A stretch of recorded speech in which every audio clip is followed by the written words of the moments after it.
If you want to have faith in your life, உங்க வாழ்க்கையில உங்களுக்கு விசுவாசம் வேண்டும் என்றால் you have to have through grace.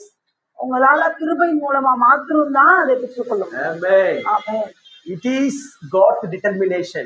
இதுதான் கடவுள் வைத்திருக்கிற நிர்ணயித்தது. If you have such faith, இப்படிப்பட்ட விசுவாசத்தை நீங்க பெறணும்னா hallelujah.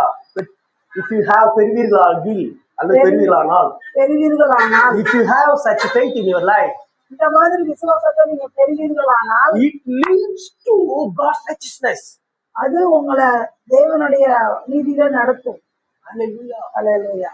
You will become a strong in God's righteousness. அப்பதான் நீங்க தேவனுடைய நீதியில பலனடைய முடியும். Whatever we try in Christ, என்னெல்லாம் நம்ம கிறிஸ்துவுக்குள்ள செய்யணுமோ, whatever we try, செய்யணுமோ, it is called faith. அதுதான் விசுவாசம். Without Christ, it's called trying only. இயேசு இல்லாம நாம இதெல்லாம் முயற்சி செய்யறோமோ அதெல்லாம் முயற்சி மட்டும்தான்.